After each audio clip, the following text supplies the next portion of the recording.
Hi every one, എന്തുണ്ട് വിശേഷം? സുഖമായിരിക്കുന്നല്ലോ അല്ലേ? ഞാൻ ഇന്നൊരു ഉന്നക്കായ ഉണ്ടാക്കാനുള്ള പരിശ്രമത്തിലാണ്. അങ്ങനെ ഞാൻ ഇച്ചിരി ഏത്തപ്പഴം എടുത്തു. ആ ഏത്തപ്പഴം ഇച്ചിരി പഴുത്തു പോയി കേട്ടോ. ഏത്തപ്പഴം വേവിച്ചപ്പോൾ അതങ്ങ് പഴുത്തു പോയി. പഴുത്ത ഏത്തപ്പഴം ആയിരുന്നു. അപ്പം ഞാൻ അതിനകത്തൊരു ശകലം അരിപ്പൊടിയും കൂടി ഇട്ടിട്ട് അതൊരു ഡോ പോലെ ഇളക്കി വെച്ചു. എന്നിട്ടെന്താ, കുറച്ച് നെയ്യെടുത്ത് അതിനകത്തേക്ക് കുറച്ച് തേങ്ങയും കിസ്മിസും കാഷ്യൂനട്ടും കൂടെ ഒന്ന് ചെറുതായിട്ടൊന്ന് വാട്ടിയെടുത്തു.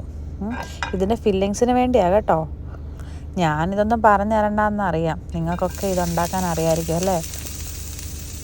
ഞാൻ ഈ ഉന്നക്കായ ഉണ്ടാക്കി എപ്പോഴാണെന്നറിയാമോ?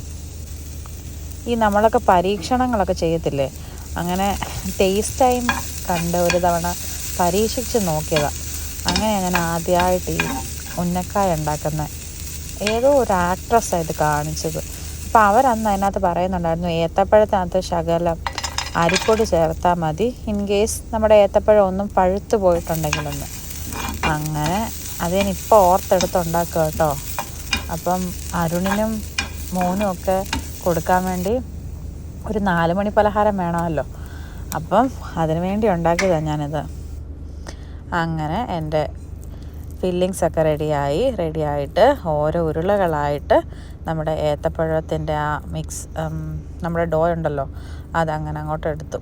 എന്നിട്ട് അതിനകത്ത് ഇച്ചിരി പ്രസ് ചെയ്തൊന്ന് പരത്തി, കൈ കൊണ്ട് തന്നെ ഒന്ന് പരത്തി കൊടുത്ത് അതിനകത്ത് ഈ ഫില്ലിങ്സ് വെച്ച് അടച്ചു വയ്ക്കും. അങ്ങനെ എനിക്ക് ഒരു 3-4 എണ്ണം ഈ ഒരളവിന് കിട്ടി. ഒരു 2-3 പഴം ഞാൻ എടുത്തിരുന്നു കേട്ടോ. ആ 3 പഴത്തിന് ഈ ഒരു 5 ഉന്നക്കായ ഉണ്ടാക്കാനുള്ള അളവ് കിട്ടി.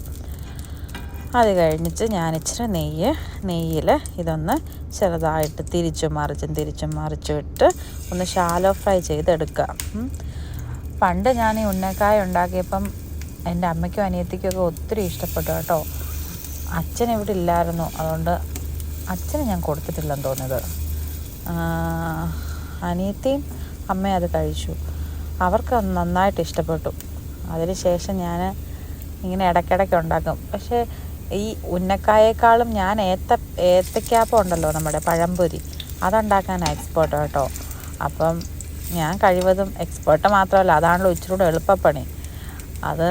അതാ ഞാൻ ഉണ്ടാക്കാറുമുള്ളത്. ഇത് പിന്നെ ഒരു വെറൈറ്റിക്ക് ഉണ്ടാക്കുക. അങ്ങനെ തിരിച്ചും മറിച്ചും ഇട്ട് ഒരു ഗോൾഡൻ കളറാവുന്നവരെ ഉണ്ടാക്കും. പിന്നെ ഇത് തന്നെയാണോ കറക്റ്റ് ഫോർമാറ്റ് എന്നൊന്നും എനിക്കറിയത്തില്ല കേട്ടോ, ഈ ഉന്നക്കായ ഉണ്ടാക്കുന്നത്.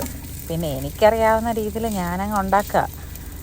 എന്തായാലും വയറ്റിനകത്തോട്ടുള്ള സാധനമല്ലേ, ടേസ്റ്റൊക്കെ ഉണ്ടായിരിക്കും. ഞാൻ 100% ഗ്യാരൻറ്റി അതിനൊക്കെ. അങ്ങനെ തിരിച്ചും മറിച്ചും ഇട്ട് എല്ലാ സൈഡും മൂപ്പിച്ചെടുക്കുന്നുണ്ട്.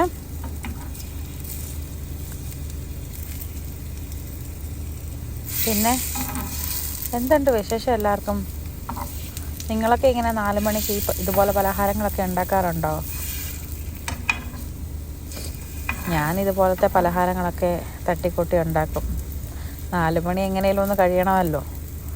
അപ്പോൾ ഒരു കോഫിയുടെ കൂടെ അല്ലെങ്കിൽ ഒരു ടീയുടെ കൂടെ ഒരു ഉന്നക്കായയോ ഏത്തക്കാപ്പോ ഉള്ളിവടയോ ഒക്കെ കഴിക്കുമ്പോൾ ഒരു സുഖം.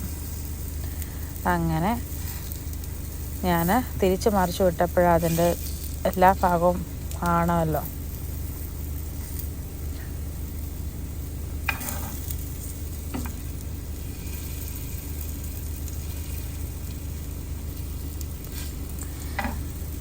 നമ്മളൊക്കെ 4 മണിക്ക് ഇതുപോലൊക്കെ ഒരു പലഹാരം കഴിച്ചില്ലേ, മലയാളികൾക്കൊക്കെ ഒരു സുഖമില്ലല്ലേ. മലയാളികളല്ല, എല്ലാവരും ഇങ്ങനെയൊക്കെ തന്നെയാണ്. പിന്നെ ഇതാ കണ്ടോ, എൻ്റെ ഉന്നക്കായ റെഡിയായിരിക്കുന്നത്.